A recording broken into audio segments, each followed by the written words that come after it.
Trump's tax returns are the target of nationwide protests on Saturday. Turns out people still care about President Trump's tax returns. On Saturday, protesters across the U.S. plan to demand that Trump make his most recent tax returns public. It's something every president and presidential nominee has done for the past 40 years. Trump has said that Americans don't care at all about his tax returns, but polls show 74% of Americans say he should release them. Many lawmakers, including some Republicans, have also called on him to make them public, and a petition demanding that Trump release his returns has garnered more than 1 million signatures. Still, the White House has not indicated Trump has any intentions of releasing his returns, so Trump critics are prepared to make some noise.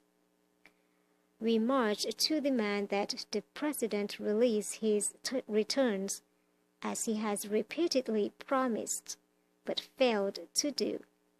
The Tax March website reads, "We march because it is in the best interest of the American people to know what financial entanglements and conflicts of interest our leaders have. Related what we'd learn if Trump would just release his tax returns." The organizers of Saturday's marches say there are more than 180 planned across 48 states and the District of Columbia, much like the Pussy Hats symbolized by the Women's March in January. The hallmark of these protests will be giant inflatable chickens. They're meant to symbolize Trump's cowardice. According to Delvin Michael, a member of the Tax March Executive Committee, Michael is a senior political strategist for the Progressive Working Families Party. The March's Executive Committee also includes organizers from the National Women's Law Center, the Indivisible Project, the Georgetown Center on Poverty and Inequality, and a host of other groups. Related, Pelosi damns not letting go of Trump tax return putsch. There's no way to know for sure how large the crowds will be. In some of the largest cities, Washington, D.C., Los Angeles, New York, and San Francisco, anywhere from 10,000 to more than 20,000 people are planning to attend, according to Facebook events pages. However, many cities may draw crowds of fewer than 100.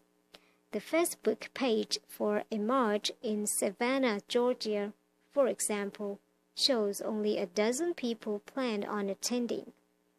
For a march in Charlotte, North Carolina, less than 100 Facebook users have said they'll go.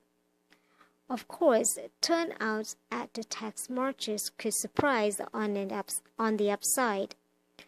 Kathleen Peterson, a retiree who is organizing the march in Cheyenne, Wyoming, also helped organize the local women's march there the day after Trump was inaugurated.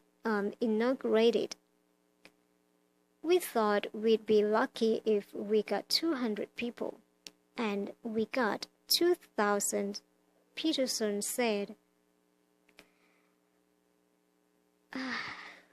I'm sorry if I didn't read good because the vocabularies they are kind of difficult to pronounce. So thanks for listening anyway.